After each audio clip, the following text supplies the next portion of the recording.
Hey everyone, welcome to Study with Aman. This is Amandeep Kaur. Today we are going to cover part second of our Economy Current Affairs series from December 2019 to March 2020. If you want the PDFs of the lecture, then you can join my Telegram channel. Link is in description box. So for today, the first topic which we are going to cover, the National Startup Advisory Council. So National Startup Advisory Council क्या है? अभी क्या है कि government ने recently setup की है national startup advisory council. ये एक एडवाइजरी काउंसिल है, नाम से ही पता चल रहा है। ये काउंसिल क्या करेगी? एडवाइस करेगी सेंटर को, सेंट्रल गवर्नमेंट को। किसके ऊपर करेगी? कि किस तरह हम अपनी कंट्री में एक ऐसे इकोसिस्टम बिल्ड करें जिसमें कि हम नर्चर कर सके इनोवेशन को, स्टार्टअप्स को कंट्री में। तो एडवाइस करेगी सेंट्रल गवर्नमेंट को।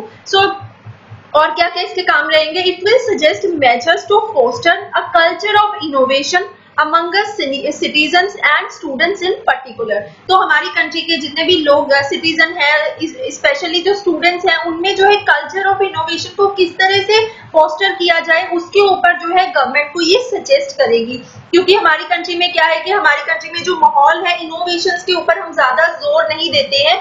जैसे कि बाकी कंट्रीज हैं, यूएसए है, चाइना है, वहां पे बहुत ज्यादा इन्वेंशंस होते रहते हैं, लेकिन इंडिया में इतने इन्वेंशंस नहीं होते क्योंकि इन्वेंशन करने के लिए बहुत ज्यादा फंडिंग की जरूरत होती है और बहुत ज्यादा टेक्निकल सपोर्ट चाहिए होता है। उतना सपोर्ट जो है प्राइवेट प्लेयर्स जो है नहीं इतना इन्वेस्ट कर सकते, क्योंकि हो सकता है जिस इनोवेशन के ऊपर वो लाखों रुपया खर्च करें, उसके बाद क्योंकि हर कोई इनोवेशन जो है जब प्रोडक्ट बन के प्रॉपरली बाहर आता है तो वो हो सकता है हमने जो सोचा होता है वैसा नहीं होता, तो वो एक नुकसान हो जाता है कई बार। इसलिए प्राइवेट प्लेयर्स उतना ज्यादा खर्चा उस पर करते नहीं है।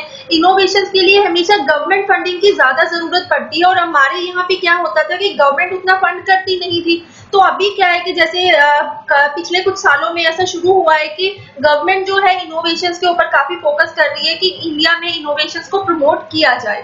तो उसी के लिए ये एडवाइजरी काउंसिल है कि स्टार्टअप जो है, जैसे कि कोई इंसान है, वो अपना स्टार्टअप जो है, अपना बिजनेस शुरू करना चाहता है, तो उसके लिए उसको जो है कुछ इनोवेशन उसने कुछ करना है।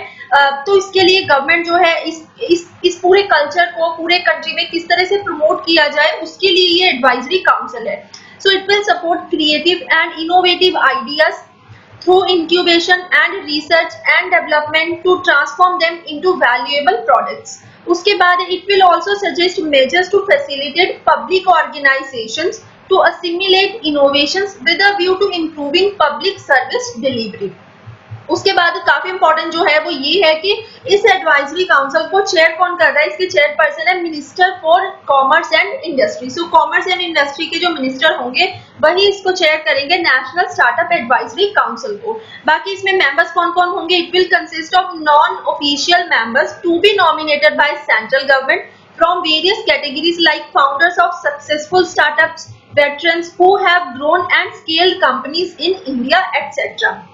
तो मेंबर्स तो उतने इंपॉर्टेंट नहीं है, लेकिन आपको चेयरपर्सन का जरूर पता होना चाहिए। उसके बाद नेक्स्ट है India skills report 2020। So India skills report अभी इसका 7th एडिशन आया है इस रिपोर्ट का।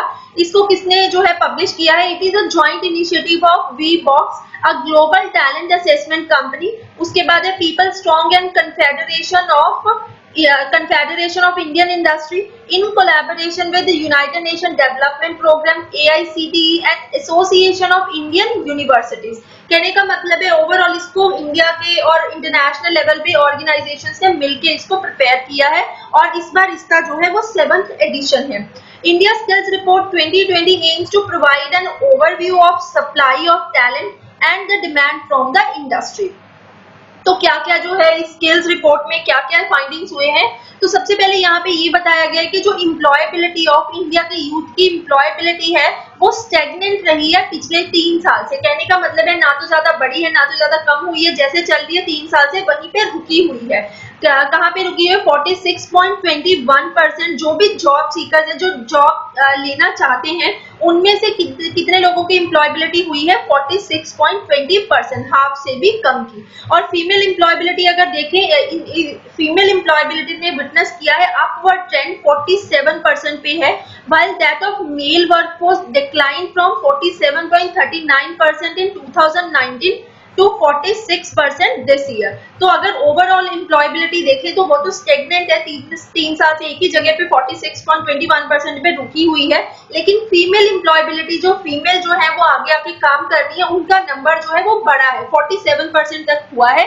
और मेल का अगर देखें वो कम हो गया है, 47.39% 2019 में था, इस साल कितना हो गया है, 46% हो गया है। This reflects the opportunity for industries to leverage the female resource pool. उसके बाद है however hiring intent survey for 2020 reflects a likely hiring ratio of 71:29 for male to female candidates. तो अगर रेशो की बात करें कितने मेल हैं, अगर 100 में बात करें तो 100 में जो है 71 जो है वो मेल है और फीमेल कितने हैं, 29। तो उसके बाद जो है नेक्स्ट है, it also indicator the rising share of gig workers. Gig workers वो होते हैं, हमने पहले भी कवर किया है, गिग इकोनॉमी, जो कॉन्ट्रैक्ट बेसिस पे होते हैं, जो परमानेंट नहीं होते हैं। सो इसमें ये भी पता चला है कि जो गिग वर्कर्स हैं वो बढ़ रहे हैं in economy at 13% share in overall hiring intent by employment type. तो अभी क्या है कि जितने भी लोगों को हायर किया जाता है 13% उसमें गिग वर्कर्स हैं, जो कि कॉन्ट्रैक्ट बेसिस पे जिनको हायर किया जाता है। Top 5 skills that employers emphasise, जो इसमें जो है एक और फाइंडिंग जो की गई है, जो एम्प्लॉयर है वो कौन कौन सी स्किल्स हैं जिनको ज्यादा ध्यान में रखते हुए हायरिंग करते हैं। जो टॉप 5 स्किल्स हैं वो क्या करते हैं, डोमेन नॉलेज, अडेप्टेबिलिटी और to the environment, learning agility and positive attitude and interpersonal skills. So उसके बाद जो है only 60% of the students were aware of the national apprenticeship promotion scheme. तो ये जो गवर्नमेंट की स्कीम है कि जो ट्रेनिंग्स वगैरह है उनको जैसे ट्रेनिंग दी जाए किसी काम के लिए, इसमें सिर्फ 60% स्टूडेंट्स को इसका पता था, बाकी 40% को इसके बारे में कोई नॉलेज नहीं थी। About 50% of the employers' knowledge acknowledge the role of government initiated programs in recruitments, of which almost 9 in 10 employers admit that candidate meet their requirement. तो जो गवर्नमेंट ने काफी ज्यादा इनिशिएटिव चलाए हुए हैं उसमें 50% एम्प्लॉयर्स एक्नॉलेज करते हैं कि गवर्नमेंट का रोल है, और उसमें उसके बाद जो है 10 एम्प्लॉयर में से 9 एम्प्लॉयर एडमिट किया है, उन्होंने कहा है कि जो कैंडिडेट्स हैं वो जितनी भी रिक्वायरमेंट्स होती हैं उसको जो है मीट करते हैं। सो उसके बाद नेक्स्ट एक और स्किल से ही रिलेटेड है, वो है फ्यूचर स्किल्स प्राइम। ये एक प्रोग्राम है, अभी पहले हमने रिपोर्ट के बारे में पढ़ा, इंडिया स्किल्स रिपोर्ट के बारे में पढ़ा, अभी हम पढ़ेंगे फ्यूचर स्किल्स प्राइम के बारे में। हमारी जो ministry of electronics and IT है, मीटी बोलते हैं जिसको, अलॉन्ग विद नेस्कॉम के साथ मिलकर उन्होंने अप्रूव किया है expansion of future skills initiative. इससे पहले हमारे पास था future skills initiative, future skills था, अभी इसी को थोड़ा जैसे कहते हैं ना कि एक्सटेंड कर दिया है, इसी को फ्यूचर स्किल को फ्यूचर स्किल प्राइम बना दिया है। फ्यूचर स्किल प्राइम, तो प्राइम की फुल फॉर्म क्या है, program for reskilling upskilling of IT manpower for employability. So इसका बैकग्राउंड अगर देखें तो फेब 2018 में फ्यूचर स्किल्स इनिशिएटिव हमारा शुरू किया गया था। किसके लिए था, शुरू इसको अनाउंस किया गया था हैदराबाद में, to reskill the IT industry workforce in emerging technologies and job roles. तो 2018 का ये प्रोग्राम है फ्यूचर स्किल्स प्रोग्राम, जिसमें ये कहा गया था कि जो आईटी इंडस्ट्री वर्कफोर्स है उनको रीस्किल किया जाएगा। अभी जो फ्यूचर स्किल जो है प्लेटफॉर्म है करंटली ऑफर कर रहा है reskilling upskilling in 10 emerging technologies like artificial intelligence, cyber security, blockchain etcetera across 70 new job roles and 155 new skills. अभी क्या किया गया है कि जो अभी now the future skills initiative is extended as prime to industry professionals. पहले किसको था, सिर्फ और सिर्फ आईटी इंडस्ट्री की जो वर्कफोर्स थी उसके लिए था, अभी इसको एक्सटेंड कर दिया गया है टू इंडस्ट्री प्रोफेशनल्स, जिसमें किस किस को लिया गया है, across different segments, higher education students and government officials with the goal to train 4 lakh professionals in next 3 years। तो ये इंपॉर्टेंट है इसके बारे में, प्राइम के बारे में। प्राइम की फुल फॉर्म पता होनी चाहिए। प्राइम कोई इंडिविजुअल प्रोग्राम नहीं है, इसको जो है पहले जो फ्यूचर स्किल था उसी को एक्सटेंड करके, है तो इंडिविजुअल प्रोग्राम ही, लेकिन इसको जो है स्टैंड अलोन कह सकते हैं, अभी शुरू नहीं किया गया है। ये पहले फ्यूचर स्किल्स था, उसी को एक्सटेंड करके फ्यूचर स्किल प्राइम बनाया गया। तो प्राइम की फुल फॉर्म पता होनी चाहिए।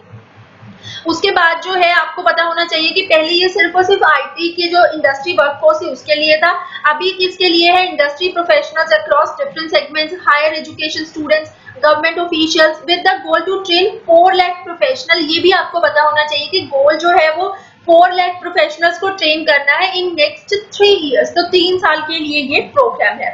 उसके बाद जो है हमारा through this initiative government aims to create India digital talent stack that will propel India into a leadership position in digital world। उसके बाद इसकी अगर कुछ सेलियंट फीचर्स देखें फ्यूचर स्किल्स प्रोग्राम की, जॉइंटली इसको रोल आउट किया है किसने, ministry of electronics and IT along with NASSCOM. It will offer diagnostics for learner preference and skill gaps leading to identification of relevant courses, help in building digital fluencies in emerging technologies. ये points है ना, आप pause करके जो है पढ़ लेना, कुछ चीज इसमें समझाने लायक बहुत ज्यादा नहीं है, सिर्फ आपको पढ़ना ही है, जो जितना अपने याद रखना था वो मैंने बता दिया, बाकी आप पढ़ लेना कि इसमें है क्या क्या। थोड़े से टारगेट्स ही हैं, जैसे कि एक पॉइंट ये इंपॉर्टेंट है कि get a skill wallet where he she will have the opportunity to get up to ₹12,000 from the government of India as an incentive upon certification. तो इसमें कुछ पॉइंट्स हैं, समझाने लायक ज्यादा नहीं, आप पढ़ लेना उसमें से पॉइंट्स। और नेक्स्ट एक और है, this digital platform is being developed in strong partnership with IT industry, academia and government. Apart from the industry, the existing infrastructure of CDET and NEELIT centers will also be leveraged as a resource centers in hub and spoke model. Data center for this digital platform will be kept in India. उसके बाद next है draft national statistical commission bill 2019। तो इसमें क्या है कि जो हमारी मिनिस्ट्री ऑफ स्टैटिस्टिक्स और प्रोग्राम इम्प्लीमेंटेशन है उसने क्या किया है कि अभी जो है नेशनल स्टैटिस्टिकल कमीशन बिल का जो ड्राफ्ट पब्लिक जो है पब्लिक में रखा है, पब्लिक डोमेन में, और लोगों के सबके जो है सजेशंस मांगे हैं, उसके बाद जो है इस बिल को फाइनल कर दिया जाएगा। इस बिल की क्या जरूरत थी, इसका बैकग्राउंड क्या है, पहले वो देखते हैं। रंगाराजन जो है कमीशन बिठाया गया था गवर्नमेंट ऑफ इंडिया ने 2001 में, उनको मैंडेट, उनका जो काम दिया गया था वो यही था, to propose overhauling reforms for official statistics system. हमारा जो ऑफिशियल स्टैटिस्टिकल सिस्टम है कि जितना भी हम डेटा वगैरह, स्टैटिस्टिक्स में क्या आता है, जितना भी हमारे सर्वेज होते हैं, जितना भी हम जैसे कि सेंसस करवाते हैं, नॉर्मल सेंसस होगी, एग्रीकल्चर सेंसस होगी, इकोनॉमिक सेंसस होगी, उसके बाद जैसे एनएसएसओ है, हमारे हेल्थ सर्वे होता है, इतना सारा जो सर्वे वगैरह जो भी आप रिपोर्ट्स पढ़ते होगे, इतना हेल्थ सेक्टर में, एजुकेशन सेक्टर में, तो वो पूरा स्टैटिस्टिक्स का काम होता है। उस पूरे सिस्टम को जो है उसमें रिफॉर्म्स लाने के लिए 2000 में रंगाराजन कमीशन को बिठाया गया था। उनकी रिकमेंडेशंस को मानते हुए नेशनल स्टैटिस्टिकल कमीशन को सेटअप भी किया गया, लेकिन बात क्या थी कि वो एक एडवाइजरी बॉडी थी। सिर्फ एडवाइजरी बॉडी का यही होता है कि उसने एडवाइस तो दे देनी है, मानना ना मानना गवर्नमेंट की मर्जी होती है। कोई लेजिस्लेटिव फ्रेमवर्क नहीं था, कोई एक्ट पास नहीं किया गया था, क्योंकि अगर एक्ट पास होगा तो गवर्नमेंट के ऊपर भी मैंडेटरी होता है कि उन्होंने इनकी रिकमेंडेशंस माननी है। तो कोई लेजिस्लेटिव फ्रेमवर्क नहीं था, जिसकी वजह से एनएस जो था नेशनल स्टैटिस्टिकल कमीशन, उसने काफी चैलेंजेस फेस किया क्योंकि उसकी रिकमेंडेशंस को माना नहीं गया। तो अभी उस सब के चलते वो सारी कमियां को निकालने के लिए प्रेजेंटली इस बिल को लाया गया है, जो कि प्रपोज करेगा to establish a national statistical commission. इस बिल के अंडर, अगर ये बिल, अभी तो बिल जो है पब्लिक डोमेन में है, अभी उसके बाद जो है सजेशंस वगैरह लोगों से लिए जाएंगे, फिर बिल को फाइनल करके एक्ट बनाया जाएगा। तो अगर ये जो एक्ट बनता है तो इसके अंडर जो है एक नेशनल स्टैटिस्टिकल कमीशन जो है एस्टैब्लिश किया जाएगा as a nodal and autonomous body for all core statistical activities for the country to evolve, monitor and enforce statistical priorities and standards and to ensure statistical coordination। तो bill के कुछ salient features हैं जो कि draft में है। इसमें ये है कि कंपोजिशन क्या क्या होगी, जो बिल का मेन मतलब यही है कि बिल के अंडर एक नेशनल स्टैटिस्टिकल कमीशन बैठाया जाएगा। उसकी कंपोजिशन क्या क्या होगी, उसका एक फुल टाइम चेयरमैन होगा एंड 5 फुल टाइम मेंबर्स होंगे, जिसको अपॉइंट किया जाएगा bye central government on the recommendations of the search committee.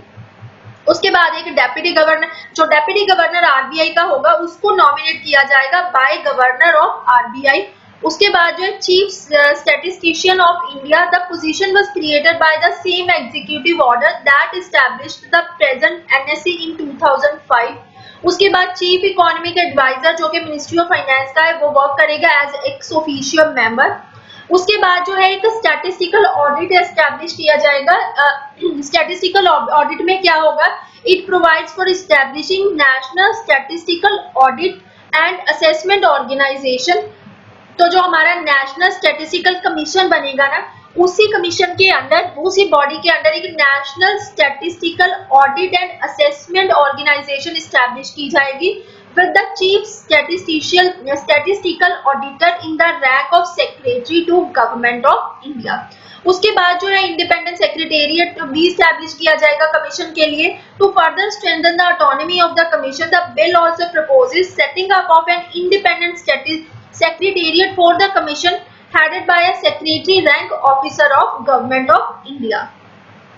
उसके बाद कुछ पावर्स एंड फंक्शंस हैं जो कि जैसे इसमें भी जो है कुछ समझाने लायक नहीं है, तो आप पॉज करके पढ़ लेना वीडियो को, आप वीडियो को पॉज करके इस स्लाइड को पढ़ लेना, नहीं तो जब मैं आपको पीडीएफ दूंगी वहां से पढ़ लेना। क्या है कि मैं पढ़ के भी आपको बता दूंगी, लेकिन पढ़ना आपको फिर से भी पड़ेगा क्योंकि आपने रिवाइज भी करना है। अदरवाइज क्या होता है कि ना वीडियोस बहुत लंबे हो जाते हैं और स्टूडेंट जो है वो ज्यादा इंटरेस्ट नहीं दिखाते हैं, इसलिए मैं कोशिश करती हूँ जितना मैं समझाने लायक बातें सारी समझा दूं आपको, और जो खुद से पढ़ने लायक है वो पीडीएफ से आप पढ़ लो, क्योंकि इसमें समझाने लायक है नहीं, बस सारा का सारा जो है स्टैटिस्टिकल जो है कमीशन का जो काम होगा। जैसे कि एक पॉइंट में पढ़ती हूँ, government shell seek advice from commission on legislative measures to be undertaken in matters relating to official statistics। अभी क्या है कि ये बॉडी जो है इसको एक्ट के थ्रू इस्टेब्लिश किया जाएगा, तो इसकी बातों को माना जाएगा। ये रिकमेंडेशन देगी गवर्नमेंट को कैसे करना है, आपको स्टैटिस्टिकल जो है पूरा स्टैटिस्टिक्स से रिलेटेड जितनी भी पॉलिसीज बनानी है गवर्नमेंट को रिकमेंडेशन देंगी। उसके बाद इनकी बातों को ध्यान में रखा जाएगा क्योंकि ये एक लेजिस्लेटिव बॉडी होगी, तो ये सारा कुछ है इसमें। उसके बाद जो है ये भी इसी का पार्ट है। नेक्स्ट जो हमारा टॉपिक है वो है formation and promotion of farmer producer organisations. तो इसी अभी क्या है कि हमारी जो cabinet committee on economic affair है उन्होंने अप्रूव किया एक स्कीम। तो ये एक स्कीम है जिसका नाम है formation and promotion of farmer producer organisation. इससे पहले आपको पता होना चाहिए कि फार्मर प्रोड्यूसर ऑर्गेनाइजेशंस होती क्या है। प्रोड्यूसर ऑर्गेनाइजेशंस जो होती है एक लीगल एंटिटी होती है, लीगल एंटिटी होती है जिसको फॉर्म किया जाता है बाय प्राइमरी प्रोड्यूसर्स। जैसे कि अगर फार्मर प्रोड्यूसर है तो उसको जो है फार्मर प्रोड्यूसर ऑर्गेनाइजेशन है तो उसको फार्मर्स एस्टैब्लिश करेंगे। अगर वो मिल्क प्रोड्यूसर्स है वो भी मिलके अपनी एक ऑर्गेनाइजेशन प्रोड्यूसर ऑर्गेनाइजेशन बना सकते हैं। फिशरमैन, वीवर, रूरल आर्टिसन कोई भी कर सकते हैं। सो जो फार्मर प्रोड्यूसर ऑर्गेनाइजेशन होती है ये एक टाइप की प्रोड्यूसर ऑर्गेनाइजेशन है जहां पे मेंबर्स जो है वो फार्मर्स होंगे। तो इसमें जो है बैकग्राउंड अगर देखें तो जो कॉन्सेप्ट है, ये जो फार्मर प्रोड्यूसर ऑर्गेनाइजेशन वाला कॉन्सेप्ट है ये कोई न्यू कॉन्सेप्ट नहीं है, ये पुराना कॉन्सेप्ट है। इसमें जैसे कि काफी ज्यादा फार्मर्स हैं, जैसे कि एक स्मॉल एंड मार्जिनल फार्मर्स है, छोटे छोटे फार्मर्स है, वो अपनी आवाज को उठा नहीं सकते क्योंकि छोटा है, एक फार्मर की बात कौन सुनेगा। तो फार्मर्स खुद को फार्मर प्रोड्यूसर ऑर्गेनाइजेशंस में खुद को जो है खुद की जो है ऐसी ऑर्गेनाइजेशन बना ले, तो काफी ज्यादा फार्मर्स एक साथ जब कलेक्टिवली अपनी वॉइस उठाएंगे तो उनकी वॉइस में कह लो कि उनकी जो है आवाज सुनी जाएगी। तो इस तरह से कॉन्सेप्ट जो एफपीओ का शुरू हुआ था 2011-12 में, when a pilot project was launched where 2.5 lakh farmers were roped into 250 FPOs। उस टाइम पे ऐसा हुआ था कि 2.5 लाख फार्मर्स को 250 FPO के अंडर डिवाइड किया गया। Based on its encouraging result, it was extended to other areas। पहले शुरुआत हुई, फिर उसके बाद जो है देखा गया कि इसका काफी एडवांटेज होता है फार्मर्स को, तो और एरियाज में भी इसको एक्सटेंड किया गया। उसके बाद जो एक रिपोर्ट आई थी डबलिंग ऑफ फार्मर्स इनकम, उस रिपोर्ट में भी रिकमेंड किया गया था कि फॉर्मेशन होनी चाहिए 7000 FPOs bye 2022 towards the convergence of efforts for doubling the farmers income। और यूनियन बजट जो 2019-2020 का था वहां पे भी कहा गया कि क्रिएट किए जाएंगे 10,000 new FPOs over the next 5 years was announced। सो अभी ये ओवरऑल बैकग्राउंड हो गया। तो अभी जो न्यू स्कीम लॉन्च की गई है, स्कीम के अंडर क्या क्या है वो देख लेते हैं। It is a central sector scheme. तो इम्पोर्टेंट ये है कि ये एक सेंट्रल सेक्टर स्कीम है। एक होती है सेंट्रल सेक्टर, एक होती है centrally sponsored scheme. Central sector में होती है कि जो 100% फंडिंग आएगी वो सेंट्रल गवर्नमेंट करेगी। सेंट्रली स्पॉन्सर्ड में होता है कि शेयरिंग होती है। शेयरिंग कैसे भी हो सकती है, 90-10 की रेशो में हो सकती है, 75-25 रेशो में हो सकती है, 60-40 में हो सकती है। जैसे 90% सेंटर देगा, 10% जो है वो स्टेट देंगे, ऐसे ही ये भी है। लेकिन सेंट्रल सेक्टर में 100% फंडिंग सेंट्रल गवर्नमेंट से आती है। तो ये जो स्कीम है, ये आपको हर एक स्कीम का ये पता होना चाहिए कि कौन सी सेंट्रली स्पॉन्सर्ड है और कौन सी सेंट्रल सेक्टर है। अभी तो जो स्कीम्स है उनका नंबर भी बहुत कम हो गया है, क्योंकि काफी ज्यादा स्कीम्स को आपस में मर्ज कर दिया गया है, तो याद रखना आसान है। सेंट्रल सेक्टर स्कीम्स आप काफी कम स्कीम्स होती हैं, तो उनको आप अलग से ना, आप जब स्कीम्स वगैरह का डॉक्यूमेंट पढ़ोगे तो जितनी भी सेंट्रल सेक्टर स्कीम्स होंगी ना, ये बहुत ही कम स्कीम्स होंगी। आप इनको एक पेज पे अलग से इनका सिर्फ नाम नोट कर लेना, बाकी फिर आपको याद रहेगा कि ये सेंट्रल सेक्टर स्कीम्स है, और इसके अलावा जितनी भी स्कीम्स है वो सारी की सारी सेंट्रली स्पॉन्सर्ड है। तो ये है under the department of agriculture cooperation and farmer welfare, ministry of agriculture and farmer welfare. उसके बाद जो इसका ऑब्जेक्टिव क्या है, स्कीम का ऑब्जेक्टिव ये है कि 10,000 एफपीओस फॉर्म किए जाएंगे next 5 years period 2019-20 to 2023-24 to ensure economies of scale for farmers. इसमें हैंड होल्डिंग सपोर्ट दिया जाएगा हर एक एफपीओ को, जो कि constitute would be continued for 5 years from its year of inception, for which support will continue till 2027-28।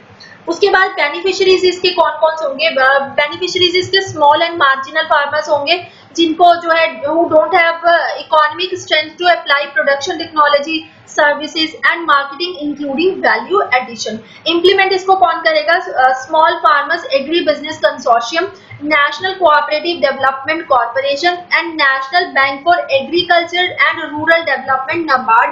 Also states can nominate their implementing agency in consultation with Department of Agriculture and Cooperation and Farmer Welfare. So इसकी कुछ और features हैं। इसमें क्या है कि cluster based business organisations form किए जाएंगे at cluster state level for implementing the scheme, और मिनिमम नंबर ऑफ मेंबर्स हर एक एफपीओ में कम से कम कितने मेंबर होने चाहिए, प्लेन एरिया में जो रह रहे हैं उसमें 300 तो होनी ही चाहिए, इससे ज्यादा जितने भी हो सकते हैं, और नॉर्थ ईस्टर्न और हिली स्टेट के लिए कम से कम हर एक एफपीओ में 100 मेंबर्स तो होने ही चाहिए। उसके बाद जो है at least 15% of the targeted FPOs would be in aspirational district. Aspirational district backward districts हैं, लेकिन उनको जो है एस्पिरेशन नाम इसलिए दिया गया है ताकि एक तो है कि सुनने में भी थोड़ा अच्छा लगे, और उनको एस्पिरेशनल डिस्ट्रिक्ट ऐसे है कि मोटिवेशन आए वहां पे रहने वाले जो लोग हैं, काम करते हैं, कि वो एस्पायर कर रहे हैं कि वो आगे बढ़े, डेवलप्ड बन जाए। तो एस्पिरेशनल डिस्ट्रिक्ट्स जो है उसमें जो है 15% जो है टारगेटेड एफपीओस जो है वो एस्पिरेशनल डिस्ट्रिक्ट्स में होंगे, with at least 1 FPO in each block of aspirational district of the country. So उसके बाद जो FPOs will be promoted under one district, one product cluster to promote specialization and better processing, marketing, branding and export by FPOs. जो one district one product है, कहने का मतलब है जैसे कि हर एक डिस्ट्रिक्ट में एक प्रोडक्ट को जैसे स्पेशली प्रमोट किया जाएगा, जिससे कि स्पेशलाइजेशन आए फार्मर्स में। उसके बाद जो है through the formation of FPOs farmers will have better collective strength. पता ही है कि एक जो फार्मर है अगर वो अपनी आवाज उठाएगा तो उसकी कोई सुनेगा नहीं, और मिलके एक फार्मर अपने लिए कुछ खास कर भी नहीं सकता अगर वो स्मॉल फार्मर है या फिर मार्जिनल है। अगर वो मिलके काम करेंगे काफी ज्यादा फार्मर्स, तो इससे क्या होगा, farmers will have better collective strength for better access to quality input technology, credit and better marketing access through economies of scale for better realization of the income. So current scenario, इसमें क्या क्या आता है, current scenario की अगर हम बात करें, currently there are over 5,000 FPOs country में है, हमारी पूरी कंट्री में 5,000 एफपीओस हैं अभी एट प्रेजेंट, लेकिन उनमें से 20% of these are struggling to be viable और 50% are in the mobilisation stage only. Only 45% of the small and marginal farmer are covered under institutional credit out of the 85% small and marginal farmers. तो small and marginal farmer हमारे पास 85% country में, उनमें से सिर्फ 45% को ही cover किया गया है अंडर इंस्टीट्यूशनल क्रेडिट. बाकी जो है इंस्टीट्यूशनल क्रेडिट जो है, जो बैंक्स वगैरह इंस्टीट्यूशन है, इनसे क्रेडिट नहीं लेते हैं, इधर उधर के लोगों से लेते हैं जो मनी लेंडर्स वगैरह होते हैं. So some challenges faced by FPOs include difficulty in mobilising farmers, proper management, problems every incubation project faces, limited membership policies, autonomy and credit restrictions without offering collateral etc. उसके बाद next हमारा topic है digitisation of the land records. Digitisation of land records में काफी time से ये project चल रहा है सेंट्रल गवर्नमेंट का कि जितने भी इंडिया में लैंड रिकॉर्ड्स है उनको डिजिटाइज कर दिया जाए, डिजिटल फॉर्म में सबका डेटा जो है, किसके पास कितनी प्रॉपर्टी है, कितनी लैंड है, वो जो है डिजिटल फॉर्म में सारा डेटा अवेलेबल होना चाहिए। तो गवर्नमेंट का इनिशिएटिव था digital India land records modernisation programme. इसका मेन एम इस प्रोग्राम का था to usher in a system of updated land records, automated and automatic mutation, integration between textual and spatial records, interconnectivity between revenue and registration to replace the present deeds registration। तो ये government का programme था। अभी ये news में क्यों आया है, अभी जो है मिनिस्ट्री ऑफ रूरल डेवलपमेंट ने इन्फॉर्म किया है, ये जो पूरा प्रोग्राम है ये भी मिनिस्ट्री ऑफ रूरल डेवलपमेंट का है। जितना भी land digitisation of land records programme है ये पूरा मिनिस्ट्री ऑफ रूरल डेवलपमेंट के अंडर आता है। So ministry of rural development ने इन्फॉर्म किया है कि 90% of the villages in India have computerised the records of rights and about 53% of the survey maps showing boundaries and ownership of the lands have been digitized। तो इतना सारा जो है वो डेटा जो है इन्होंने दिया है कि 90% जो है विलेजेस इंडिया में उनके पास जो है अपनी जो भी लैंड है उनका रिकॉर्ड डिजिटल हो चुका है। बाकी जो है 53% ऑफ द सर्वे जो मैप्स होते हैं जो कि बाउंड्रीज वगैरह दिखाते हैं, ओनरशिप लैंड की दिखाते हैं, वो 53% डिजिटाइज हो चुके हैं। इसमें ये इंपॉर्टेंट है कि जो तेलंगाना और महाराष्ट्र है उन्होंने टॉप किया है लिस्ट को। 99% कंप्यूटराइजेशन हुई है लैंड रिकॉर्ड्स की तेलंगाना में, और महाराष्ट्र में 98% हुई है। जो स्टेट्स पीछे रहे हैं उनमें से कौन है, along with some states in north east के स्टेट्स तो चलो अभी पीछे है ही।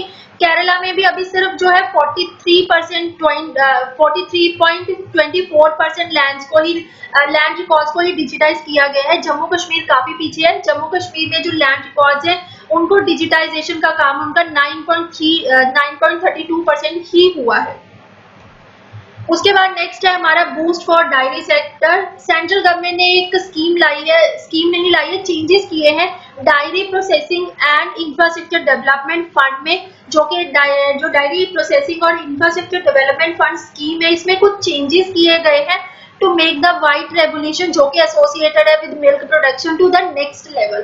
तो वाइट रेगुलेशन मिल्क प्रोडक्शन को काफी नेक्स्ट लेवल तक लेके जाने के लिए कुछ चेंजेस किए गए स्कीम में। इसमें गवर्नमेंट ने क्या किया है, इंक्रीज किया है इंटरेस्ट सबवेंशन और subsidy on loans given to the dairy sector from 2% to 2.5%। Interest subvention का मतलब ये होता है कि जैसे कि कोई आपने इंटरेस्ट लिया है, आपने कोई लोन लिया है, उस पे मान लो आपको कितना परसेंट जो है, इतना परसेंट जो है आपको लोन देना पड़ेगा, इतना परसेंट आपको जो है इंटरेस्ट देना पड़ेगा। लेकिन अगर आप टाइमली इंटरेस्ट जो है वो पे कर देते हो तो आपको जो है कुछ छूट मिल जाएगी, वो होता है सबवेंशन। तो यहाँ पे यही है कि जो भी आप लोन देते हो, जो भी फार्मर्स लोन लेंगे उनके ऊपर अगर वो टाइमली अपना पे कर देते हैं तो उनको जो है पहले कितना छूट मिलता था, 2% का मिलता था, लेकिन अभी बढ़ा के 2.5% का कर दिया है, जिससे कि फार्मर्स को और ज्यादा, जो मिल्क प्रोड्यूसर्स हैं उनको ज्यादा एडवांटेज हो। So funding period of the scheme is revised earlier 2017-18, अभी कितना कर दिया है 2019-20। पहले इतना था 2017-18 टू 2019-20, अभी कितना कर दिया है 2018-19 टू 2022-23। और रीपेमेंट पीरियड भी एक्सटेंड कर दिया गया है up to 2030 to 31। It also proposed to intensify the quality milk program for both cooperative and private sector with fund sharing basis to improve the quality of milk। तो इसकी scheme के बारे में अगर देखें तो ये भी एक सेंट्रल सेक्टर स्कीम ही है। इसको लॉन्च किया गया था जो है by department of animal husbandry and dairying, ministry of fisheries, animal husbandry and dairying. तो इसका एम क्या है, to create additional milk processing capacity, invest in infrastructure to modernise and bring efficiency in dairy processing plants and machinery. उसके बाद इसके beneficiaries कौन है, and beneficiaries and borrowers such as जैसे मिल्क यूनियंस हो गए, स्टेट डायरी फेडरेशंस हो गए, milk cooperatives, milk producer companies etcetera. और इस फंड को, ये जो फंड स्कीम है जिसके बारे में हम पढ़ रहे हैं, ये किसके अंडर है, ये नाबार्ड के अंडर है। Funding will be in the form of interest-bearing loan implemented by National Dairy Development Board and National Dairy Development Corporation directly through the end borrowers. The respective state government will be the guarantor of the loan repayment. Expected benefits क्या होंगे, it will benefit 95 lakh milk producers covering 50,000 villages There will also be the creation of an additional 210 tons per day milk drying capacity, modernization, expansion and creation of milk processing capacity of 126 lakh liter per day. उसके बाद जो है next हमारा topic है task force on sustainable public procurement. तो sustainable public procurement क्या होता है? पब्लिक प्रोक्योरमेंट होता है जो गवर्नमेंट जो है इंडस्ट्री से या कहीं से भी जो है गुड्स वगैरह को, कमोडिटीज को प्रोक्योर करती है, उसके बाद जो है वो लोगों में देती है। जैसे कि सिंपली जो हम कह सकते हैं नॉर्मली, जैसे कि गवर्नमेंट जो है फूड ग्रेन को भी प्रोक्योर करती है, इसी तरह से इंडस्ट्री से बहुत कुछ है जो गवर्नमेंट प्रोक्योर करती है। तो सस्टेनेबल प्रोक्योरमेंट क्या हो गया? सस्टेनेबल पब्लिक प्रोक्योरमेंट एक प्रोसेस है by which public authorities seek to achieve the appropriate balance between the three pillars of sustainable development: economic, social and environment, when procuring goods, services or works at all stages of the project। तो जितना भी government procure करेगी वो ध्यान रखेगी कि वो ऐसे प्रोडक्ट्स को प्रोक्योर करे जो कि इन्वायरमेंटली सही हो। कहने का मतलब ग्रीन प्रोडक्ट्स जो कि ऐसे वो प्रोडक्ट्स जो इस तरह से तैयार किए गए हो कि इन्वायरमेंट को कम से कम नुकसान पहुंचे। तो इस तरह से होती है सस्टेनेबल पब्लिक प्रोक्योरमेंट। तो इसके लिए गवर्नमेंट ने एक टास्क फोर्स बनाई है, कॉन्स्टिट्यूट की गई है by the department of expenditure. तो अभी टास्क फोर्स ने कौन कौन से उनको टर्म्स ऑफ रेफरेंस दिए हैं जिनके ऊपर उन्होंने काम किया है, उसने रिव्यू करने हैं international best practices in the area of sustainable public procurement. Second है inventorise the current status of SPP in India across government organisations. उसके बाद प्रिपेयर करना है एक draft sustainable procurement action plan. फिर उसके बाद रिकमेंड करना है an initial set of product service categories along with their specifications where SPP can be implemented sustainable public procurement। तो ये है पूरा इस टास्क फोर्स के बारे में। नेक्स्ट है राइज इन डिजिटल पेमेंट्स। तो आरबीआई ने एक जो है स्टडी की है on assessment of progress of digitisation from cash to electronic was released. तो ये एक रिपोर्ट रिलीज की गई है जिसमें पता चला है कि जो डिजिटल पेमेंट्स है वो काफी बढ़ गए हैं। जैसे कि डिमोनेटाइजेशन से पहले तो ज्यादा जो होता था कैश से ही काम होता था, उसके बाद जो है तरह तरह के इंसेंटिव दिए जाने लगे जिसकी वजह से जो डिजिटल पेमेंट्स है वो बढ़ गए हैं। तो फाइंडिंग्स रिपोर्ट में ये है आई है कि जो डिजिटल पेमेंट्स कंट्री में है उन्होंने विटनेस किया है compound annual growth rate of 61% and 19% in terms of volume. तो कितने 60% वॉल्यूम बढ़ा है और वैल्यू कितनी बढ़ी है 19% over the past 5 years, demonstrating a steep shift towards the digital payment। उसके बाद है 72% of India's consumer transaction take place in cash. तो बाकी जो है डिजिटल पेमेंट में तो जैसे राइज हुआ ही है, लेकिन अगर हम बात करें कि अभी भी हमारे यहाँ कैश में कितनी पेमेंट्स होती है, वो 72% कस्टमर ट्रांजैक्शन जितनी भी होती हैं 72% वो कैश की फॉर्म में होती है, जो कि चाइना से डबल है। चाइना में इससे आधी ट्रांजैक्शंस हैं जो कैश में होती हैं। उसके बाद demand for high value denominated currency has outpaced low value denominated currency. अभी क्या है कि डिमांड जो है वो हाई वैल्यू डिनोमिनेटेड करेंसी, जैसे कि बड़ी करेंसी के नोट है 500, 1000, इनकी जो डिमांड ज्यादा है। जो छोटे हैं 10-20 के नोट उनकी डिमांड कम है, जिससे ये पता चलता है कि लोग कैश को यूज कर रहे हैं स्टोर करने के लिए। उसके बाद जो है cash in circulation as percentage of GDP is 11.2% in 2018-19, which is less than pre-demonetization level of 12.1% in 2015-16। So cash circulation जो है अभी थोड़ी कम हुई है पहले से, बहुत ज्यादा नहीं लेकिन थोड़ी कम हुई है। उसके बाद है national strategy for financial inclusion. Financial inclusion का क्या मतलब है कि जो हमारा फाइनेंशियल सिस्टम है जैसे बैंकिंग वगैरह सब कुछ लगा लो, उसमें जो है सबका इंक्लूजन होना जरूरी है कि जितने भी मार्जिनलाइज्ड सेक्शन ऑफ सोसाइटी है वो भी उसका एडवांटेज ले सके। सिर्फ ऐसा नहीं है कि जो रिच और मिडिल क्लास है सिर्फ वही उसका एडवांटेज ले, जितने भी इस पूरे सिस्टम में सारे लोगों को लेके आना है, कोई भी इससे बाहर ना रहे। सो रिसेंटली आरबीआई ने रिलीज किया है एक national strategy for financial inclusion for a period of 2019 to 2024। 5 साल के लिए ये पूरा प्रोग्राम है जिसमें कोशिश की जाएगी कि जितना भी हमारा पूरा फाइनेंशियल सिस्टम है उसका एडवांटेज हर एक इंसान को हो। So it is an ambitious strategy which aims to strengthen the ecosystem for various modes of the digital financial services in all tier 2 to tier 6 centers to create the necessary infrastructure to move towards a less cash society by March 22। तो ये target है कि जो मार्च 2022 है तब तक जो है जितने भी हमारे टीयर 2 और टीयर 2 से लेके टीयर 6 तक के सेंटर्स हैं वहां पे प्रॉपर इंफ्रास्ट्रक्चर क्रिएट किया जाए कि लेस कैश सोसाइटी बनाया जाए, कि ऐसी सोसाइटी जहाँ पे ज्यादा जितना भी पेमेंट्स हो या कुछ भी हो वो फाइनेंशियल सिस्टम के थ्रू हो, वो डिजिटल फॉर्म में हो, वो कैश की फॉर्म में कम हो। So financial inclusion is a driver of economic growth and poverty alleviation in whole world. So अगर क्लासिफिकेशन देखें सेंटर्स की टीयर वाइज पॉपुलेशन, टीयर 1 में आती है पॉपुलेशन, टीयर 1 में आते हैं वो एरियाज जहाँ की पॉपुलेशन 1 लाख से ज्यादा है। उसके बाद टीयर 2 में जैसे 50,000 से 99,999 की जो पॉपुलेशन है बीच की वो आते हैं। उसके बाद जो है हमारा टीयर 3 में आते हैं जिनकी पॉपुलेशन हमारी 20,000 से 49,999 है। ये आप पढ़ लेना एक बार कि कैसे है। उसके बाद नेक्स्ट है की पॉइंट्स जो है विजन इसका अगर हम देखें तो पूरे प्रोग्राम का विजन है financially aware and empowered India. अब फाइनेंशियल सिस्टम में थोड़े पढ़े लिखे लोग हैं उनको तो पता होता है कि क्या है, वो सारा इसका यूज भी करते हैं। मोबाइल वॉलेट हो गया, जैसे बैंकिंग सिस्टम हो गया, जैसे आजकल गूगल पे है, ऐसे तरह तरह के सिस्टम है, सबको पता होता है जो पढ़े लिखे लोग होते हैं। लेकिन जो मार्जिनलाइज सेक्शन ऑफ सोसाइटी उनको ये सब नहीं पता होता है। तो यहाँ पे इसका विजन जो है प्रोग्राम का यही है कि financially aware and empowered India हमें चाहिए, क्रिएट करना है हमने ऐसा। सो ऑब्जेक्टिव्स क्या है इसके? Create awareness and educate the consumers, कि हमने जो है अवेयरनेस क्रिएट करनी है, एजुकेट करना है कंज्यूमर को कि कितने फाइनेंशियल सर्विसेज अवेलेबल है, प्रोडक्ट्स अवेलेबल है, उनके फीचर्स क्या क्या है, सारा कुछ। Target has been set that every willing and eligible adult who has been enrolled under प्रधानमंत्री जन धन योजना उसको एनरोल कराया जाए बाकी स्कीम्स के अंदर, जैसे कि insurance scheme and a pension scheme by March 2020। उसके बाद है change attitude to translate knowledge into behaviour.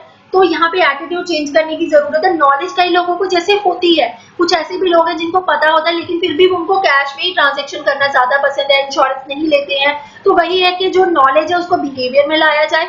Make consumers understand their rights and responsibilities as clients of financial services.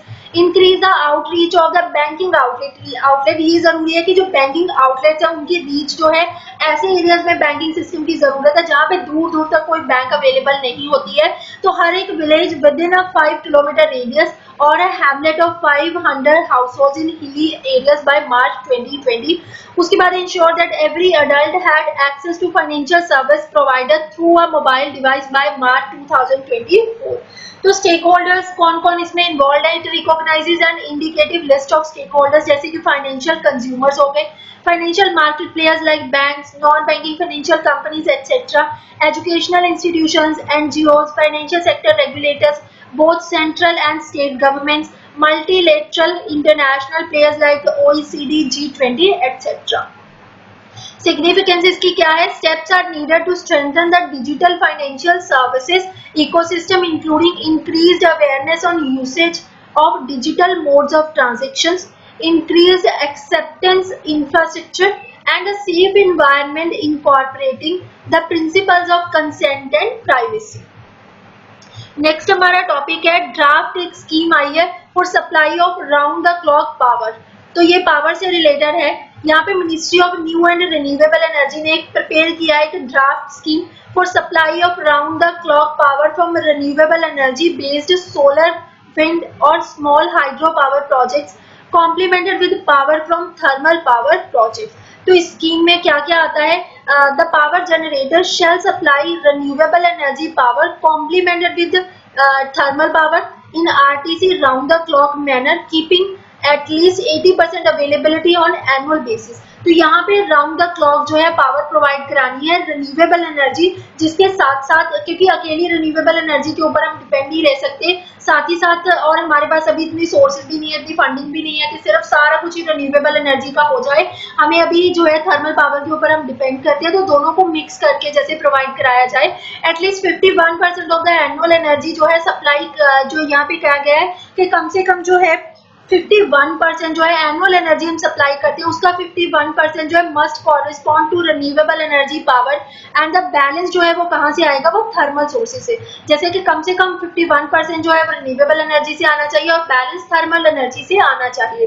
So renewable energy में क्या क्या आता है, सोलर, विंड, स्मॉल हाइड्रो और अ combination thereof with or without any energy storage system. A composite single tariff for renewable energy complemented with thermal energy shall be quoted by bidders. उसके बाद जो है renewable energy component brought under the scheme shall be eligible for a renewable purchase obligation compliance. तो ये पूरी scheme इसके बारे में। उसके बाद है north east gas grid project. अभी अगर हम ओवरऑल देखें तो इंडिया में कोशिश की जा रही है कि एक नेशनल ग्रिड बनाया जाए, नेशनल गैस ग्रिड, ऐसा एक नेटवर्क के पूरे इंडिया में हर जगह पे गैस की सप्लाई की जाए। तो नेशनल गैस ग्रिड जो है इसके बारे में अगर पहले देख लेते हैं, interconnected national gas grid has been envisaged to ensure the adequate availability and equitable distribution of natural gas in all parts of the country. इसके बाद एट प्रेजेंट हमारे पास जो है there are about 16,800 kilometre long natural gas pipeline network which is operational in the country. In order to make available natural gas across the country, it has been envisaged to develop additional. तो अभी हमारे पास जो है presently कितना है natural gas pipeline का पूरा नेटवर्क 16,800 किलोमीटर का है. अगर हमने पूरे इंडिया में जो है एक नेशनल गैस ग्रिड बनाना है, हर एक पूरे इंडिया के हर कोने तक गैस, नेचुरल गैस को पहुंचाना है, तो हमें एडिशनल 14,300 किलोमीटर पाइपलाइन की जरूरत है to complete the national gas grid, and same are at the various stages of the development. This would ensure easy availability of natural gas across all regions and also potentially help to achieve uniform economic and social progress. तो इसी के under जो है अभी एक इसी के national gas grid जो हम बनाना चाहते हैं, जो हमारा ओवरऑल एम है हमने पढ़ लिया, उसमें जो है national north east gas grid जो है प्रोजेक्ट लगाया गया है। Cabinet committee on economic affair ने उन्होंने अप्रूव किया है capital grant as the viability gap funding to Indradhanush gas grid limited for setting up the north east natural gas pipeline grid. तो अभी क्या है कि जो हमारी cabinet committee on economic affair है उन्होंने अप्रूव किया है, कैपिटल ग्रांट दी है इंद्रधनुष गैस ग्रिड लिमिटेड है कि वो सेटअप करे north east natural gas pipeline grid. पैसे कितने दिए हैं, 5,559 करोड़। और एज पर द प्लान क्या होगा कि इतने किलोमीटर की 1656 किलोमीटर गैस पाइपलाइन बिछाई जाएगी पूरी, जो कि कनेक्ट करेगी 8 states of the north eastern region जैसे कि Arunachal Pradesh, Assam, Manipur, Meghalaya, Mizoram, Nagaland, Sikkim and Tripura. It is a part of the Hydrocarbon Vision 2030 for Northeast India, which outlines steps to leverage the hydrocarbon sector for social and economic development of Northeastern region. तो आज के लिए हम इतना ही cover करते हैं, बाकी जो है हम नेक्स्ट लेक्चर में कवर करेंगे. आज पढ़ लेते हैं हमने कितना पढ़ा है. सबसे पहले जो है हमने पढ़ा है स्किल्स के बारे में. सबसे पहले हमने नेशनल स्टार्टअप एडवाइजरी काउंसिल के बारे में पढ़ा, फिर इंडिया स्किल्स रिपोर्ट के बारे में पढ़ा, फिर हमने फ्यूचर स्किल्स प्राइम के बारे में पढ़ा. उसके बाद है draft national statistical commission bill 2019. उसके बाद जो है हमने पढ़ा formation and promotion of farmer producer organisation. फिर हमने पढ़ा डिजिटाइजेशन ऑफ लैंड रिकॉर्ड्स. फिर पढ़ा बूस्ट फॉर डायरी सेक्टर. फिर हमने पढ़ा task force on sustainable public procurement, rise in digital payments, national strategy for financial inclusion. उसके बाद हमने पढ़ा draft scheme for supply of round the clock power, north east gas grid. तो ये पूरे टॉपिक्स हैं जो आज हमने कवर किए हैं. बाकी हम नेक्स्ट लेक्चर में कवर करेंगे. Till then bye bye, take care.